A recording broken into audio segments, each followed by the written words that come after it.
Welcome to Mission Evolution Radio Show with Gwilda Wiyaka, bringing together today's leading experts to uncover ever-deepening spiritual truths and the latest scientific developments in support of the evolution of humankind. For more information on Mission Evolution Radio with Gwilda Wiyaka, visit www.missionevolution.org. And now, here's the host of Mission Evolution, Miss Gwilda Wiyaka.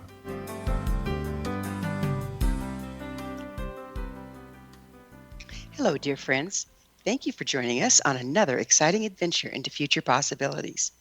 This is Mission Evolution, where we share innovative thoughts and information with today's leading experts, uncovering evolutionary solutions to today's unique challenges. You, my treasured audience, are a very important part of this discussion. Email info@missionevolution.org with any comments or questions. We'll address them on the very next show. So grab your pad and pen, jot down your thoughts, sit back and enjoy. This hour will consider heart connection as the avenue to move from instability and discord into balance. Just a year ago, the current events would have been unimaginable. Yet, here we are, facing the greatest crisis of our time. With a pandemic raging, protests, riots, looting, and murders, the world seems to have gone mad. It's rather like waking up one day to find ourselves in an apocalyptic movie. Further complicating things, we're faced with conflicting information. To mask or not to mask? To isolate or to congregate? Black lives matter, all life matters, or nothing matters at all. How we respond to this crisis will dictate our future for years to come. We desperately need to come from stability, logic, and compassion. Yet, with all the hype hysteria, logical responses seem few and far between. Where can we find the insight to navigate through these challenging times? How can we become a voice of reason in the wilderness rather than just another reactionary headless chicken? With us this hour is a gentleman we've had the pleasure of having on the show before, Howard Martin. He's come on today to delve into the heart connection and how we can engage it to navigate the turbulent waters of our time. Howard is one of the original leaders who helped Dr. Childera found HeartMath, serving as a key spokesman and executive. With Dr. Childera, he co-authored the HeartMath solution. Howard is also a contributing author to the new book, Heart Intelligence, Connecting with the Intuitive Guidance of the Heart. Howard played a key role in launching the Global Coherence Initiative, a science-based, co-creative project to unite people in heart-focused care and intuition to facilitate the shift in global consciousness from instability and discord to balance, cooperation, and enduring peace. His website, heartmath.com. Howard, on behalf of our listeners and myself, welcome back to Mission Evolution. Well, thank you so much for having me and being back on Mission Evolution. I love the name of your show, by the way, and I also really like the way you characterized the conditions under which we're living right now during these changing times. It was well said, well thought out, and I appreciate that and appreciate you. Well, thank you so much. I really appreciate you taking time to be on the show. You know, the last time we spoke was June of 2018. Can you believe that? And even then, we were discussing the rapid change and increase of the world's problems. Now here we are in one big modern mess. Did you foresee the chaos we're now facing? Well, I didn't foresee exactly, but certainly I've been speaking about the changes and the shift from an old world to a new one for a very long time now. So yeah, it's not surprising in a certain way that we're experiencing what we're experiencing. How it went down, when it went down, how suddenly it all started to go down, that was a big surprise to me, just like it was to everybody else. The pandemic alone has been amazing to have thought about what our world was like, let's say, at the beginning of March and what it is today. And so this extreme rapid change that we're experiencing is something that, yeah, I predicted it. I could see it coming. A lot of people could. But I didn't know it was going to be like this. And I did see in an article recently, somebody said, you know, when this all started, we didn't know what it was going to be like, and we still don't. Yeah, isn't that the truth? Which is still so Mm-hmm. uncertain, you know, as we go through this process we're going through right now. It'd been one thing if we just had the pandemic, which is, you know, a wild ride enough. But then we add all the rioting and oh my goodness, it's like all logic has fled us. It has, and right in the middle of that, we have a major election here in the United States taking place, or going to Yeah. take place, and that always brings up a lot of tension, polarization, a lot of things that are going on around that, and you've got a pandemic, and you've got major societal change happening all at the same time. So it is unprecedented. I don't think we've ever been through anything like this in the history of humanity. So we're going through a societal change. Would you go into that a little? Well, I mean, I think that if you look at the changes in inequity, characterized through the Black Lives Movement, would be a societal change, for example, of the standards in which we are looking at race, in which we're looking at our differences, has changed. We can no longer look at it the same way. We can't just sit back and say progress has been made, everything is headed in the right direction. Now there's a new call for a deeper look at that. So yeah, there's polarization on that too between Black Lives Matters, All Lives Matters. It's a very hot and very volatile subject to even bring up. But to me, when I step back and look at it, it's about trying to find that balance between haves and have-nots, trying to find a resonance and a harmony between people all around the world and their differences. This is a big global societal problem, and it's been around since the very beginning of civilization. So it's not going to go away overnight. These are important steps that are being taken right now, but it's certainly, pushing the envelope to take new steps. And within that, you're always going to have, the polarization and the conflict that goes along with it. And it's part of it, I think, part of the process. But so societal change in that context is certainly happening, and that's something we are all very aware of as we take a look across the global landscape. Well, I like the fact that you brought up polarization. It's one of the issues that I like to address a lot because it seems to be diametrically opposed to unity consciousness, and yet you're mentioning that it's something that we kind of need to go through in order to get there from here. Yeah, I think in the bigger picture of things, we're moving towards more of a oneness and more harmony and more cooperation, collaboration, less biases, less judgments, more acceptance. I think that is the stronger frequency, so to speak, that's in the air, and that's where we're moving in consciousness. But when you have that type of energy showing up, it's always going to stir up at the same time. It's going to show us where we have our gaps, where there are things that must be addressed. It isn't just poof, it's magic, and all of a sudden everybody's getting along and we're all in harmony and we're all accepting each other, regardless of our differences. And that would be, to me, spiritual fantasy. There's a process that goes along with that, and part of that process is the exposure of the differences, and that's where I think some of the polarization becomes more to the forefront. So basically, you're saying it's not like polarization is coming up, but rather being exposed. Well, yeah, it's both really. Yeah, it's obvious that it's been there, and it is all that it is there, and has been there for a long time. But yeah, it's being exposed a lot more now of the differences. And we'll take the election, and I'm not trying to get into politics here on your show or anything like that. But when you look at the election, you look at the dramatic differences in opinion about the whole political situation. But hasn't Uh, there always been that every time there's an election? Of course there has, and I think it's exacerbated now. You said something in your intro about, we get so much information, what's real and what's not. We have to start trying to figure out what resonates with us and what our truth is going to be in the context of that. I mean, we can look at one news feed broadcast and see one picture and go to the opposite side of that and look at that news broadcast in that feed, and a different picture is going to be painted. And we absorb a lot of information, and we all become sort of experts in our own way on politics and on the pandemic and a lot of things. And our expert information is really being based upon what we're being fed and what we're choosing to absorb and what we're resonating with. You mentioned, I'd like to back up a little bit. You mentioned about the frequency change that's in the air that's supporting unity. Would you go into that a little bit? Where is this change coming from? Well, the way I've talked about it before is where it'd be like from what generically be called universal source, which is a very vague answer, but nobody really truly understands what that is anyway. So I'm okay with it. but I've said for many years now that what we are in the process of is a dimensional shift in consciousness. And when I speak in terms of dimensions, I'm not talking about a physical dimension. I'm talking about sort of the bandwidth or ranges of information which we draw from to construct what we call reality. Well, And go right. ahead.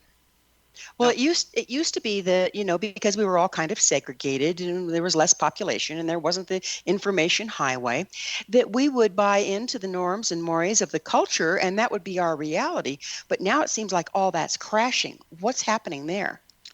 Well, it's the information age. It's the age where we have more information we can possibly even process.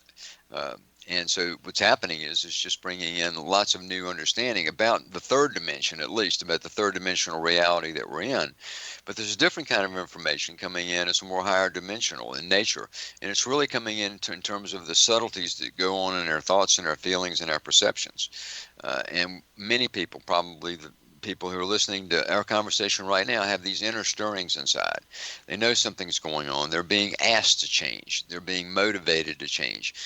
When that happens, I know what happens in me is when those type of real refined changes are being sort of inner requested, there's resistances at times. There's a tension to that. There's a need to let go of certain perceptions that I may have had for a long time, or ways in which I try to live that need adjustment. And when that happens, I go through exactly the same thing on the inside that society is going through on the outside. Yeah. So, Picked up and shaked until the change falls out of your exactly pockets, right. right? Microcosm, macrocosm. The whole thing is Exactly. going on simultaneously. So the dimensional shift is really it's a type of information that we're drawing from. That's not just a news type. I'm talking about information from a bigger source that begins to construct and inform the very underpinnings of our psychological natures, of how we think, how we feel, how we perceive, and then that does filter down into the societal constructs, the structures that govern society and that dictate the way the world functions. A lot of people, I work with people a lot, as you know, in my private practice as well as doing this. But a lot of people I've talked to over the years, and it seems increasingly so, are wanting to find that book, wanting to find that program, wanting to find that truth. And yet we aren't finding it on the internet. We aren't finding it in the news. We aren't finding it in the written text. But there's this thirst for it. Could you speak to that just a little? Yeah, well, people are looking for answers. The world is a very confusing place right now. And like we said, like both of us would agree, unprecedented times when the speed of change is accelerated far beyond our ability to wrap our arms around it. And so there's a longing now to find answers and meaning. So people will look for things like books or webinars or other speakers or people that they can identify with and their messages. I mean, HeartMath, for example, during this time, we've seen a huge increase in our business during these times. Would Because, you mind defining heart math for us? sure, HeartMath, it's the name of the organization that I represent and that I'm part of. We've been around for 30 years. We basically, through a wide variety of methods, deploy a system consisting of techniques, methods, and technology, all underpinned with scientific research, purposely and intentionally designed to help people empower themselves through these changing times. We have nonprofit, we have for-profit. We address a variety of different markets, everything from healthcare to law enforcement to hundreds of thousands of people who are interested in personal and spiritual growth all around the world. We operate and have our products and services in something like 130 countries now. How many scientists do you have on deck? Well, I think there's a team of about 6 that we actually employ full time here, but the collaborations and the ongoing work that they do outside is much larger than that. In terms of the people that are contractors or that they're in collaboration with at various universities. But on site, there's about 6 researchers. So you use the scientific method in researching this somewhat esoteric subject. Yeah, when we started HeartMath, we were trying to put out a heart-based system into the world, a system that was embodied the values and qualities long associated with heart, but put into a practical context that could be used to guide life and to usher in this new world. To do that, we recognized we had to take heart and give it a little different view. We couldn't just rely upon the philosophical and spiritual tenets of heart that are so well respected, but we needed to bring it down to what we call the street into daily living. And so we needed that bridge. We chose science to be the bridge because science carries so much weight in society today. Mhm. So Well, we it's began, time. It's time for a commercial break, but we will pick up on what heart can do to help us now and what you found out about heart on the other side, if you're game. sounds great. All right. It is time for that commercial break. Howard and I will return shortly, so don't you go away. You're listening to Mission Evolution, coming to you on the X Zone Broadcast Network, www.xzbn.net.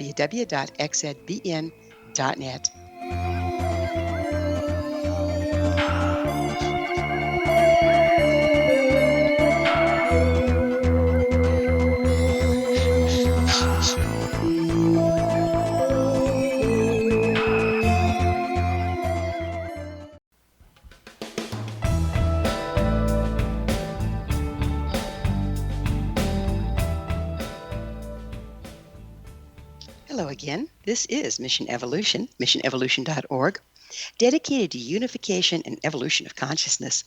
To all our faithful and thoughtful listeners, we really value your opinion and would love to hear from you. What do you think about the importance of heart connection during these turbulent times?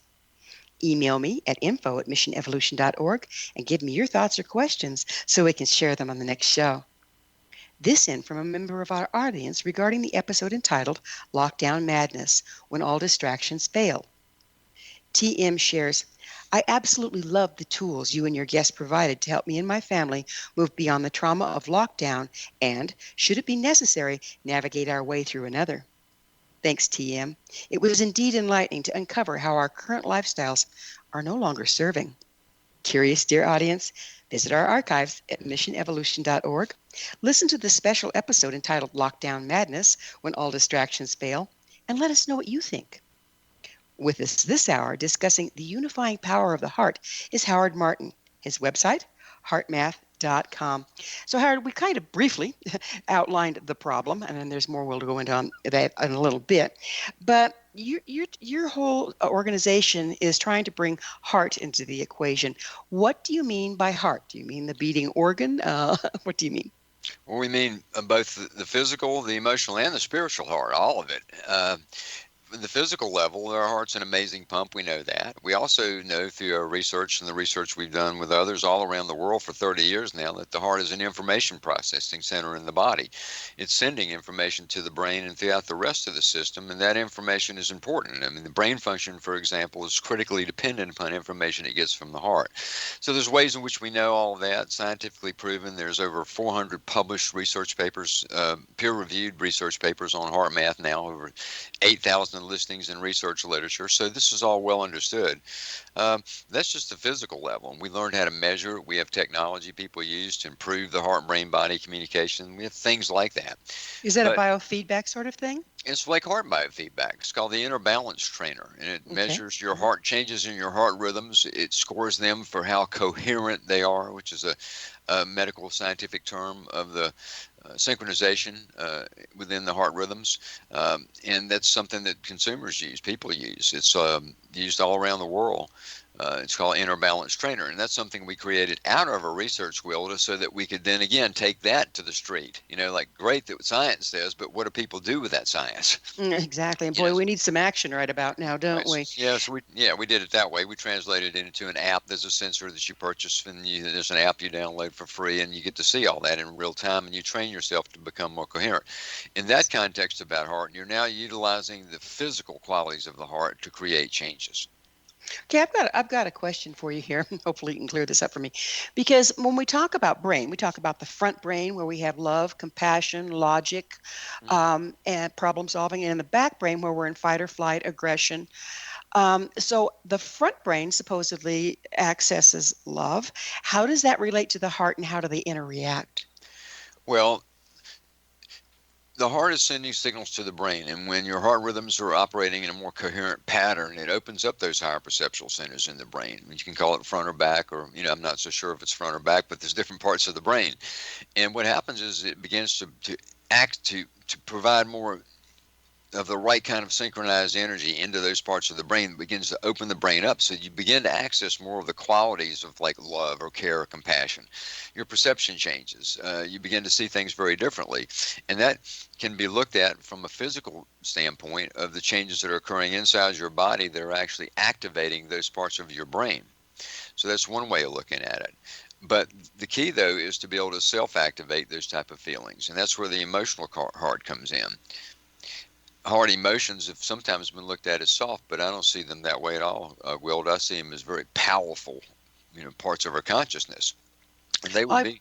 I've had experiences. I work a lot with animals and a lot of wild animals over my lifetime, and I can come up to a bird that's hit a window and is down, and you think they're dead, and I can pick them up and hold them, and they'll rally unless they have too much brain damage.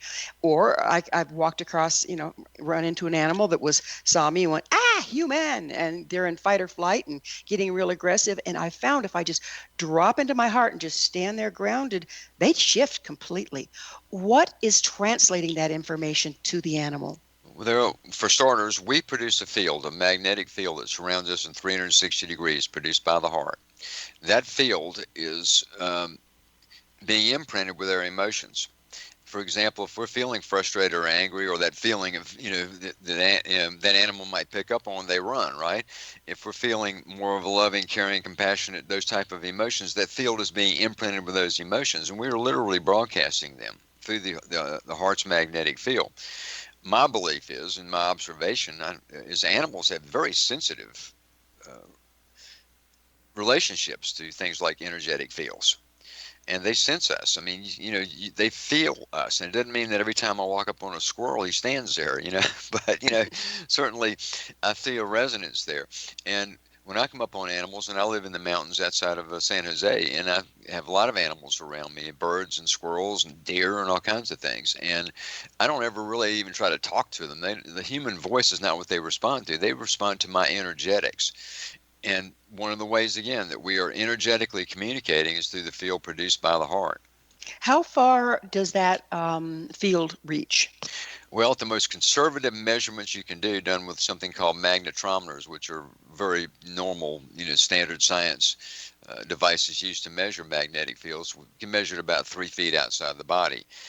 Our researchers and other researchers believe the field goes much, much further than that. It's just that's the conservative measurement. And if you even begin to look at fields through the lens of, let's say, quantum physics instead of Newtonian physics, the boundaries of time and space change. They go away. And so the field could be actually, in a certain way, almost infinite. But certainly I believe it's much larger than 3 feet. 3 feet's a very conservative measurement that we can totally stand by, that's totally verifiable by anybody who wants to verify it. But it's much further than that, I believe. So then what happens if you get more than one heart field together cooperating with the same thing? You're right on it, Gwilda. This is where our research really goes now into social and global coherence. Fields communicate with one another. Think about it like cell phones. The cell phone produces a little field, and that field is imprinted with things like the photograph or the phone call or the text. And those fields communicate with the fields of other cell phones. Well, we're doing the same thing. And when we bring the fields together, the power increases dramatically, depending upon how coherent we are, what the coherence in the field is. But one of the keys in our research today is exploring all of that, because literally we are all connected through a vast web of these energetic connections. Every living thing on this planet and beyond is actually connected through energetic fields. So the exploration now is about exactly that. What happens when people come together more in the spirit of cooperation, harmony, and love? What can we see there? What happens in the power? These are things that we're constantly studying and working on today. Even the implications of how the collective field produced by humanity is influencing and relating to the fields produced by the planet Earth itself. So let's go into that collective field thing and take us back to what we're dealing with. Okay. It looks to me like the collective field of humanity is one big modern mess right now. So is that being amplified? Absolutely. Here's the thing. It's like the conditions that we're experiencing today, we're actually drawing them to us. The planetary consciousness has been headed in a tough direction for a long time. There has to be some trade-off there, some balancing. Do believe that we are long past drawing apocalyptic scenarios. It's not going to happen. But what we are drawing is the adjustments needed to continue to move forward in an accelerated way. So all the thoughts, feelings, emotions, actions, and reactions that the 7.7 billion of us are experiencing 24/7 all the time is actually imprinting a much larger field that we are drawing from. And we're drawing in what we need for the acceleration of our own personal and collective growth. So basically, are you speaking about how oftentimes we need to enter into chaos or destruction to free up the constituent parts to create something new? Sometimes it has to be that way. Now, my goal is to make that as kind and gentle a process as I can for people. What makes you say we're not going to draw in something apocalyptic given what's going on? I think there's enough consciousness change, enough heart, enough love, enough care, enough of the other side of that's been put into the world that we've taken it across the line. That's some really good news. I'm really glad you're saying that. That we have done that, and it started a while back, and there's been enough contribution to that now that we have earned that situation, that we don't have to go through an apocalyptic blow up or breakdown of the entire world.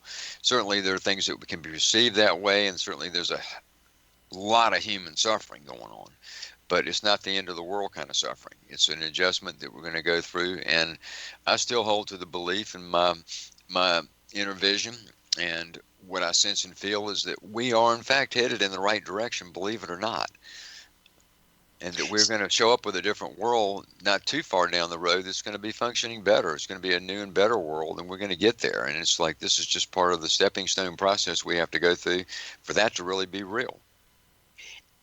We've become a mind-dominated culture.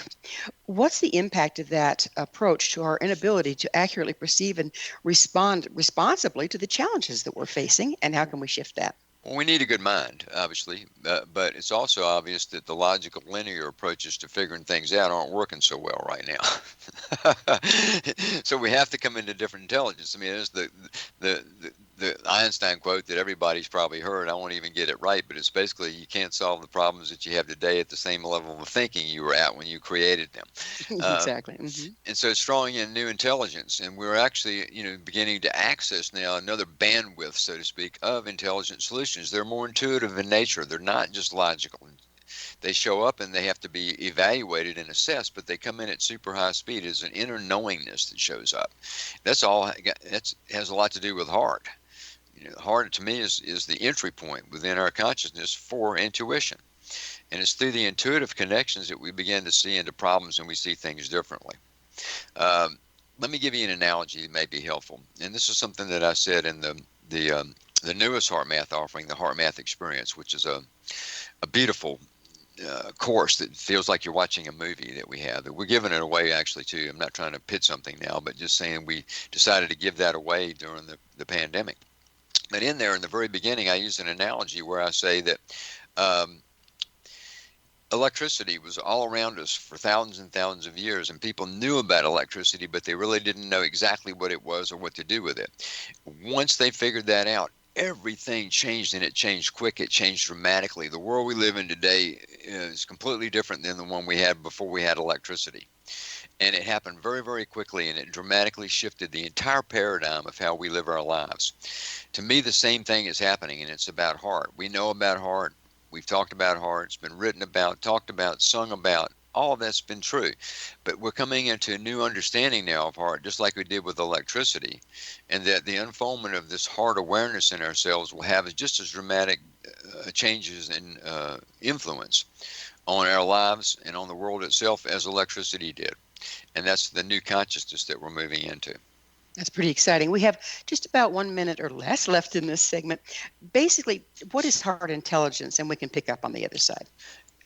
It's your own best friend and your own most reliable guide to making decisions big and small.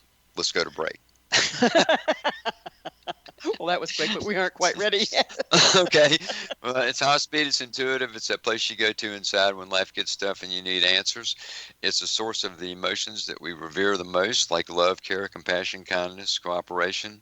And it is, in fact, your own best friend. It's a place that gives you the self-security and the information and the guidance you need to make decisions that keep you on the right track and head you in the right direction.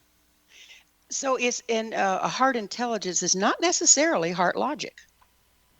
No, it can have a logical sort of aspect to it, though. It isn't just fluffy. It has a make sense quality to it. Like, this really makes sense. It can be a heart related make sense, though. So it isn't just fluffy or floaty. It's got a bottom line to it. And that's why the name of our organization is Heart Math. Heart is something we have a resonance with. Math is something that, represents a groundedness to all that. So bring it to the pavement again, right? Take it to the street. That's right. I love it. Okay. Well, it is about time for that break. On the other side, we're going to delve deeper into what heart math is, how we can engage our hearts in order to find safe passage. This is Mission Evolution. Howard and I will return to our discussion shortly, so you stay right there. We're coming to you on the X Zone Broadcast Network, www.xzbn.net.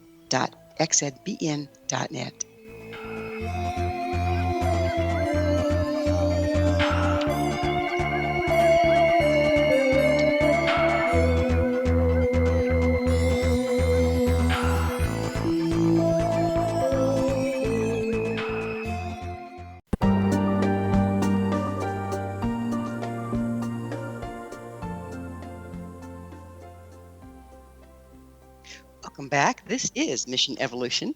Did you know our entire leading edge information packed past episode collection is available to listen or download with our compliments? Visit our archives at www.missionevolution.org for our ever growing selection of guests and topics. Our special guest this hour is Howard Martin. We're speaking about heart connection and unity consciousness. His website, heartmath.com. Howard, just before we went into the break, we were talking about we need to find safe passage here. And the problems that we're being faced with are absolutely unprecedented. So logic would dictate that we need something outside of logic, like intuition. How can intuition help us, and where does it come from? Think about intuition, Gwilda, as like a field of information that's always there. That we access it from time to time. We have a tendency to see intuition as something that just comes in, like it's magic or something. But think of intuition as information that is already there all the time. We tune into it and we tune out of it. Most of the time, out of it. The reason we tune out of it is we could just run too fast. Our mind's moving too fast. We're living from the neck up. We're not really accessing the deeper part of ourselves, and therefore we cut ourselves off from a lot, including intuition. We at HeartMath look at intuition not as mystical, but as practical. And in our training programs, in the certification programs that we do for trainers and coaches and those type of offerings, we talk about practical intuition. Because intuition doesn't have to be mystical. There's a really interesting practical side to it. For example, intuition is what gives us the insight we need to know, for example, when to talk to somebody about something sensitive.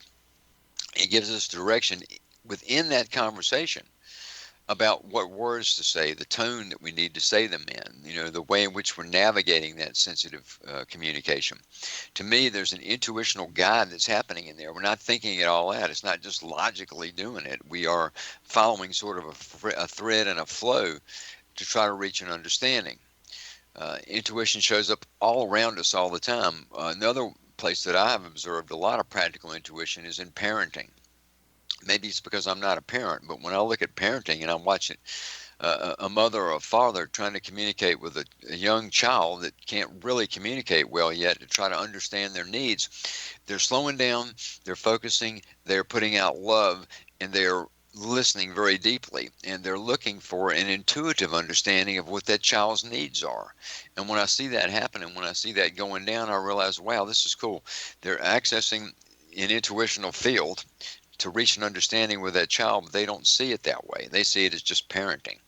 Mm-hmm, mm-hmm. But Well,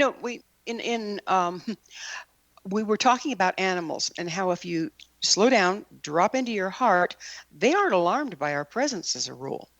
And they can just go on about their business without being in fight or flight or causing a threat to us or us to them. And I like the fact that you brought up the speed. We're going so fast that we don't touch into that place. So if we take all of this back to those fields that surround us and the trees and the animals and the earth itself, does tuning into that place help us access intuition?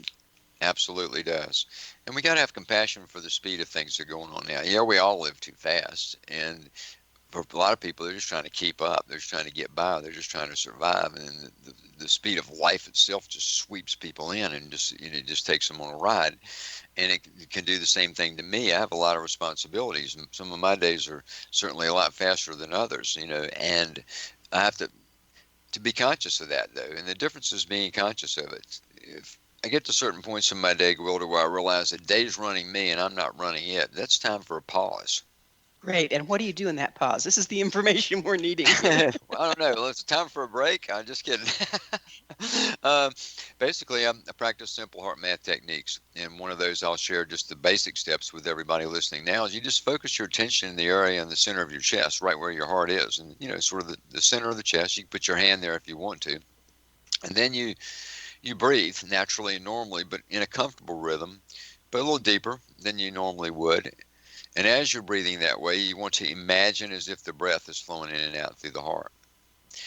Now, lots happening when you do that, but you can take it a step further and you continue to breathe that way. That's called heart-focused breathing.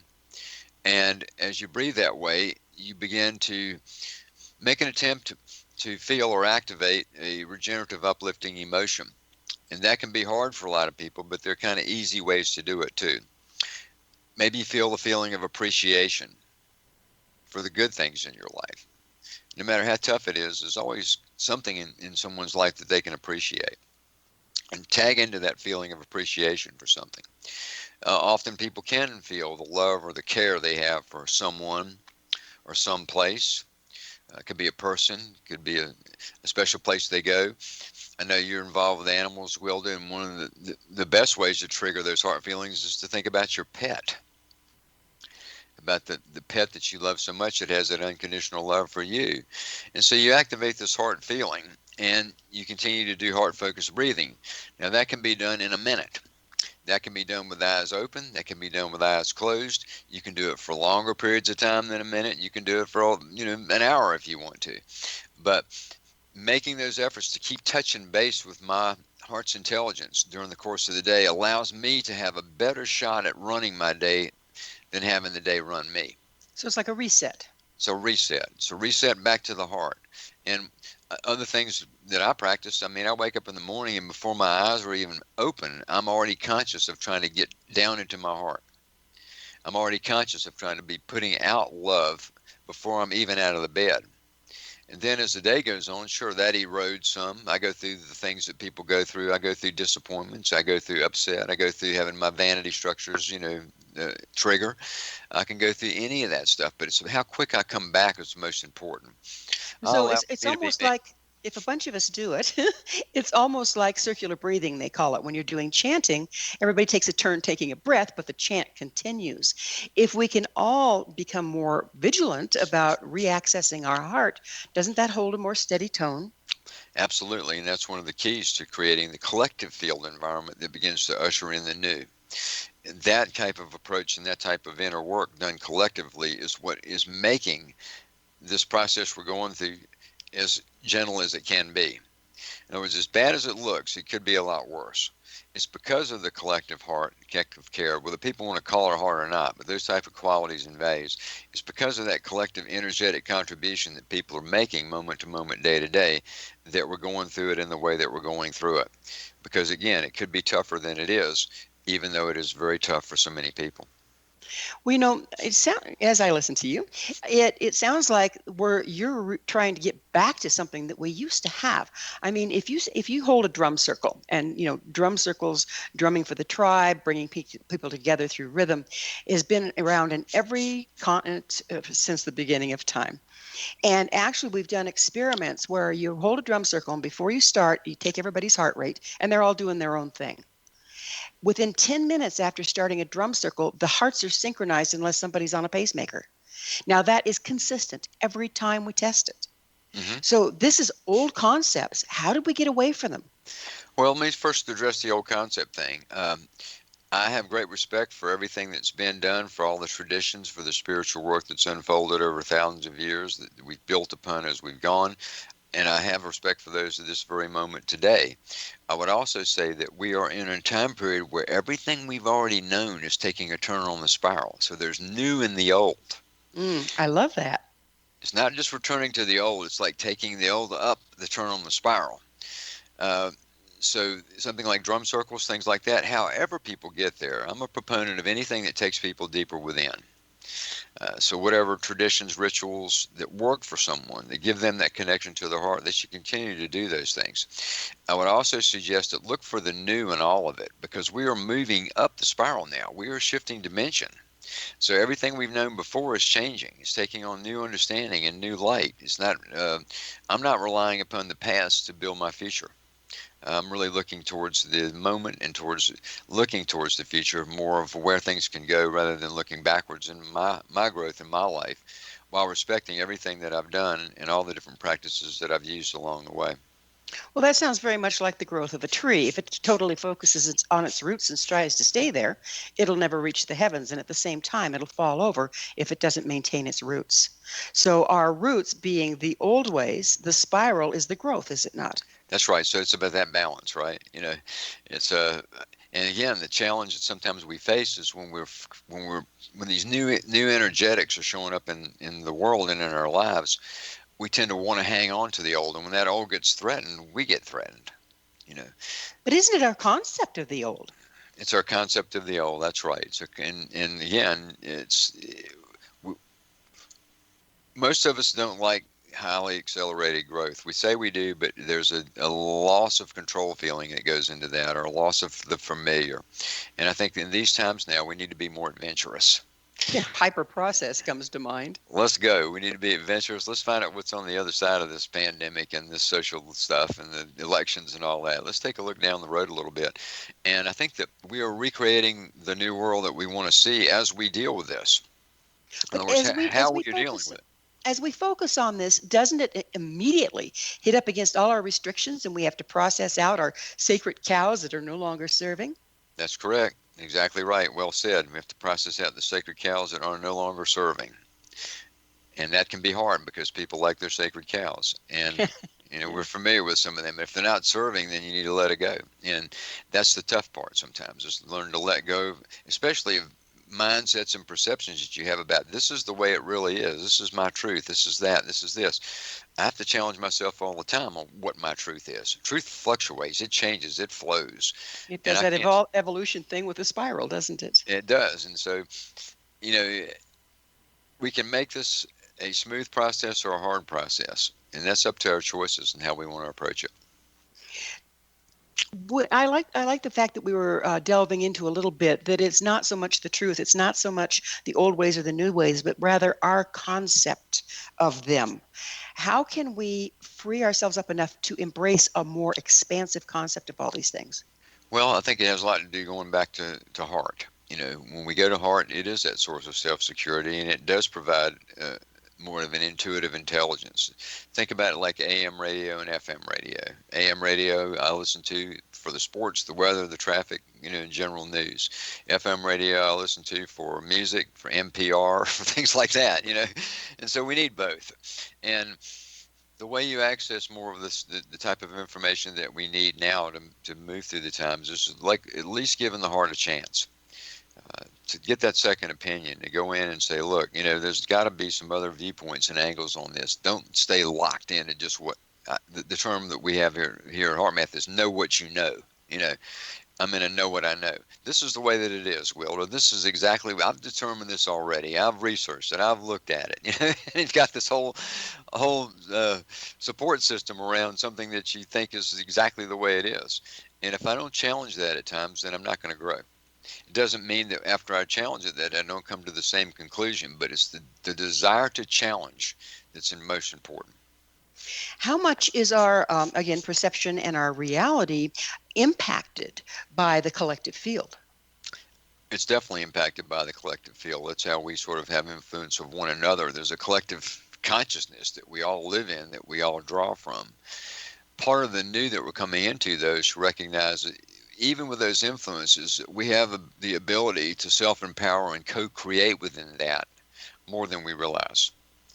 So is it a matter of focusing on which information you're getting? Like, do we want to focus on the rioters, or do we want to focus on, That's right. people, accessing their heart and intuition? Do we want to watch Fox News or CNN? I mean, it comes down to simple stuff like that, And again, I have people that I know that, that prefer the Fox news feed to the CNN news feed, and their perceptions of exactly the same events are going to be very different than mine. And I'm not trying to say that I'm right and they're wrong. I'm just saying it's information in which you choose to take in as information and how you then process it. But isn't comparing seemingly opposite viewpoints an avenue to get to a larger truth?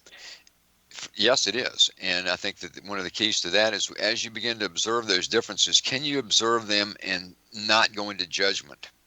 Boy, isn't that the key? Yes. So we're going to have to take another commercial break. On the other side, let's look at how we bring those polarized things together and come up with a third option. Howard and I will be back shortly to continue our discussion. Don't go away. This is Mission Evolution on the X Zone Broadcast Network, www.xzbn.net.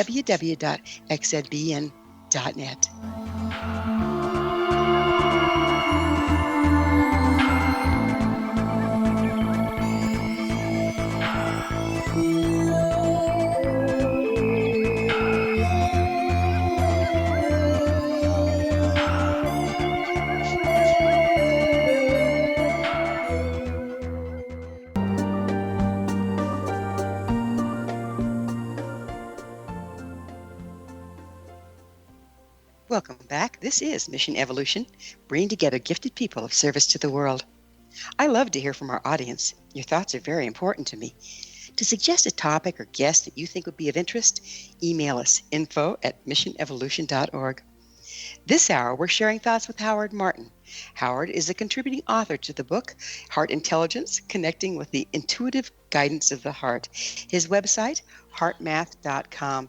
Now, is that the latest book you have out, Howard, or is there more now? Yeah, we've moved. We do some books every now and then. That's the latest one we did. It was 2016. But what we did, Will, is we moved into different types of mediums to get our message out there. And one of the most fun things I've done in my entire career here at HeartMath was last year when I worked with a team here and a team from Mexico and produced the HeartMath experience.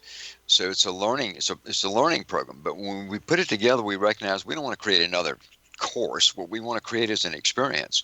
So you learn 5 heart math techniques, you learn some of the science, you learn about social and global coherence. So it has a learning component to it, but it's divided into chapters, so it has that course construct. But when you see it and you watch it, it feels like you're watching a beautiful movie. Lovely. And they can find that on your website, heartmath.com? Yeah, heartmath.com. It's called The HeartMath Experience. We came out with it in January. We were selling it. It was doing really well. It was licensed to other organizations like Gaia picked it up and licensed it and all of that. And all that was rolling right along. And then the pandemic hit. And it was our founder, Doc Childry, that came and said to us, he said, look, right now, we're getting a lot of requests for help. We're doing lots of webinars and all these meditation things that are happening, but we need a centralized focus around something that we can give people that everybody can get right now, that can give them a lift in spirit and some tools and techniques they can use. So he recommended that we give away the Heart Math experience. Oh, beautiful provision. So we gave it away, and when you go to the website, and all you have to do is put in, you get a key to unlock it, and so you put your information, you get this key to unlock it. We've had over 100,000 people get that key. Well, no wonder you have hope. Well, we're doing what we can. Let's put it that way. That's wonderful. Yeah. That's wonderful. Okay, so we were, as promised, going to talk about the polarized condition we find ourselves in, and how instead of judging against the opposite pole, we can find that central place, that balanced place between the two viewpoints, and create a new viewpoint. So would you go into that a little bit for us? Yeah, well, we're going to have judgments.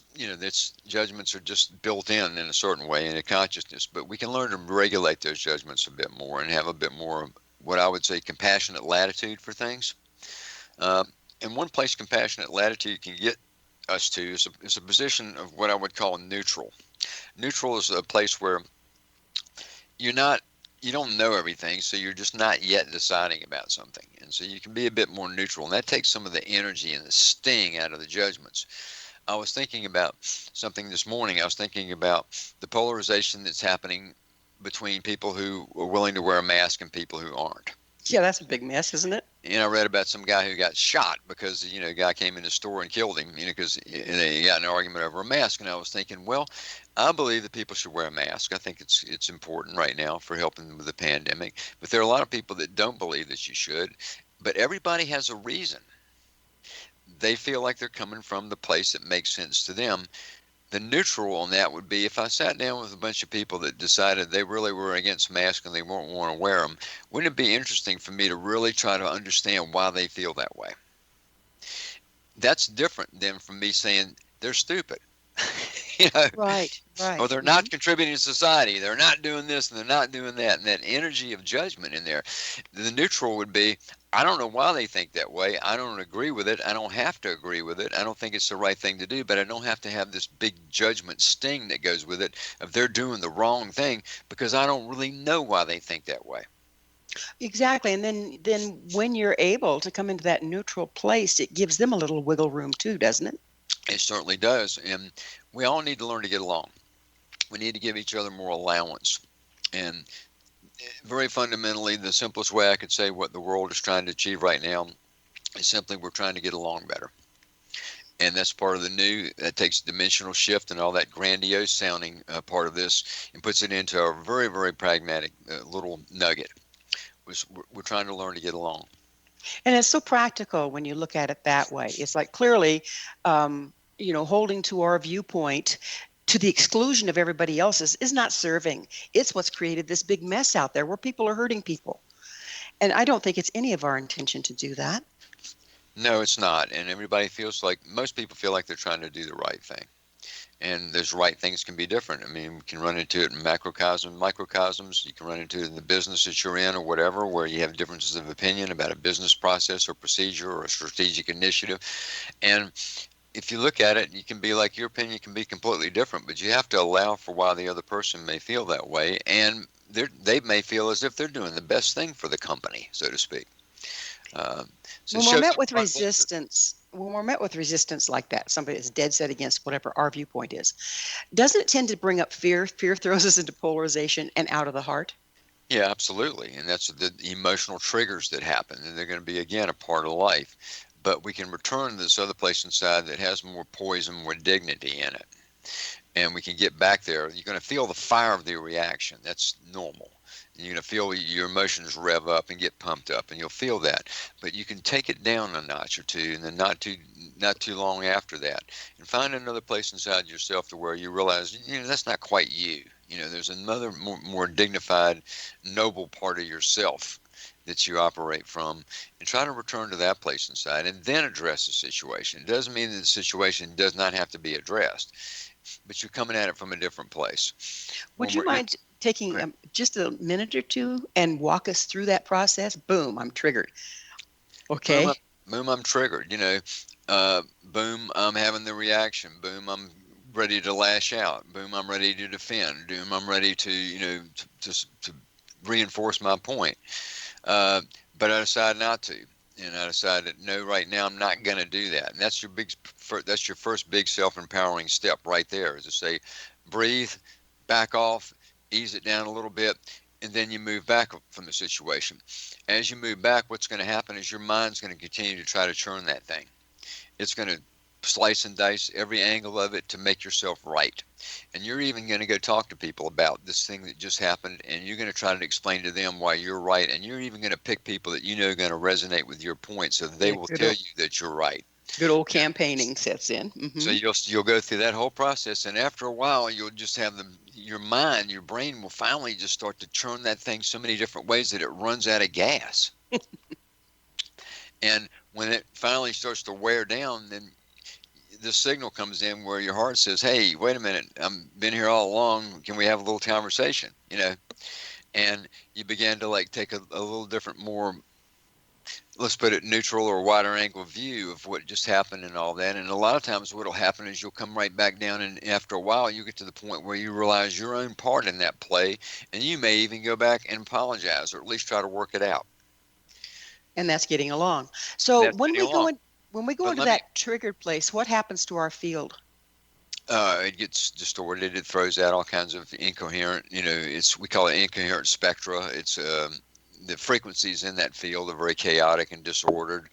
They're not in harmony at all. It's like the frequencies are all competing for the available power at that moment in time, and it's a very chaotic field.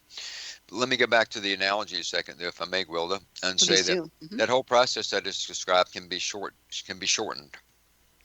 And that's tell. That's where your heart's intelligence comes in. That's when you can move more quickly than you might think, with some practice, from the trigger, from the feeling, to getting to that place where you can address it, and you can address it in the moment from a more balanced place. And that's the skill right there. It's like, it doesn't have to go through all that. When you go through the process that I mentioned in describing that, you're aging. You're burning up a lot of energy. You're robbing yourself from the quality of life that you could be having. So you can learn skills where the trigger happens, and you can allow for that to happen, and you can bring your system back to balance very, very quickly. And that's part of what HeartMath's about: tools and techniques and technology and all those things that are designed to help people learn to do stuff like that, to learn to make those emotional shifts with more flow. And so you stay more in a flow, and there's going to be allowing for some ups and some downs, but you don't go all the way to the bottom and then all the way to the top and then all the way to the bottom again. You find this middle ground road through there. Your heart's intelligence is what gives you that navigational guide to be able to pull that off. I like the way you say it's kind of a moving target. In other words, don't judge yourself if you can't stay there 100% of the time. You'd be static. You wouldn't be in process. The key is coming back to heart. Is that correct? That's correct. And one of the things that remember Doc Shorty, our founder, again, he's been my friend for a long time. One of the compliments he gave me one time, he said, "You got a strong rubber band." And I said, "What do you mean by that?" He says, "I mean, when you get out, you snap back quick." Mm. Boy, I wish we could all develop And I that. thought, wow, that's pretty cool. What a strange compliment. You have a strong rubber band. Okay, but it means I can get out, but I don't stay out for a long period of time. I can have. What I found in my own growth is things that used to take me out for a week take me out for a day. Right? That's amazing. And we can all achieve that, can't we? We can. It's all there for us. Exactly right. And we can all do that. And one of the first steps in that, Gwilda, and I think you were alluding to it just a minute ago, is that when we find ourselves there, another very important step in the process is try to find a way to eliminate some of the self-judgment. That's the huge piece, isn't it? Yeah, I'm bad. I did wrong. Or let me stick to my viewpoint because I don't want to face the fact that I feel bad and wrong. Yeah. Or the feelings that finally settle in of like, oh my God, am I ever going to get this right? And those kind of feelings. When you find yourself there, that's the antidote for that is also a heart quality, is to try to find a feeling of self-compassion. It seems so key, doesn't it? It is important to find that self-compassion, recognize, look, we're all people doing the best we can, living in a very interesting and often challenging times. People that are listening to your program right now, I guarantee most every single one of you has done a lot of work on yourself. You're good folks. You're doing the best you can. You're doing a lot to help others, whether it's overtly or whether it's through how you walk in the world. Honor yourself for that and find that self-compassion, and that'll bring you back to balance as quick as anything. So eliminate some of the self-judgment, and then the rest can unfold. It seems to me like, from what you've been saying, that it's the self-judgment is actually the root of all evil here, in that then we project that onto the people around us, polarize, and there you go. Yeah, well, it's a lot of talk about self-love and about loving yourself and loving the God within. These are great statements, but then let's take it to the street. That's like making peace with yourself after you've done something that you don't think is the right thing to have done, and you start feeling bad that you got it all wrong and all that. Right there is when those statements that sound so wonderful when you read them in a book become something that becomes a pragmatic application. How can you first tell that you don't have self-compassion? I mean, all of us think, oh, I'm okay. What are the symptoms? Well, the symptoms are the inner dialogues. I mean, I don't know what individual's personal symptom might be, but it's a lot of people stay more down on themselves than they want to admit, or that sometimes they're even aware of. Mm. And I think that's a self-honesty piece. What happens in our privacies is very different than what happens in our day-to-day interactive consciousness.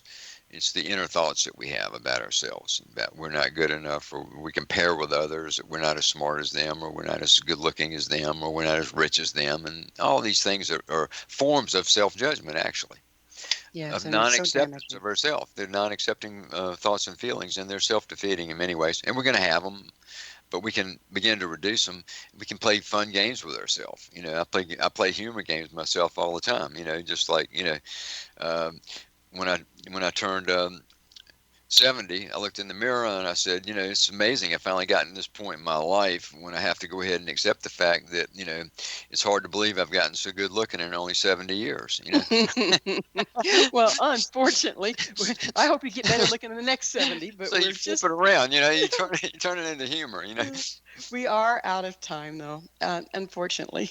But Howard, thank you so much for coming on the show and sharing your wisdom with our audience. Well, thank you for having me. Thanks for the good work that you do, for the way in which you do your show. You're a wonderful host and wonderful person to have interview me, and I look forward to the next time we're together. Until then, Okay. you take really good care. You too. Our guest this hour has been Howard Martin. Howard is the original leaders who helped found HeartMath, serving as a key spokesman and executive. His website, heartmath.com. Remember, our entire information-packed past episode collection is available for listen or download free of charge. Visit our archives at www.missionevolution.org for our ever-growing selection of guests and topics. This has been Mission Evolution with Gwilda Wiyaka on the X-Zone Broadcast Network, www.xzbn.net. Be sure to join us next time as this mission continues, bringing you information, resources, and support to navigate the challenges of an evolving world.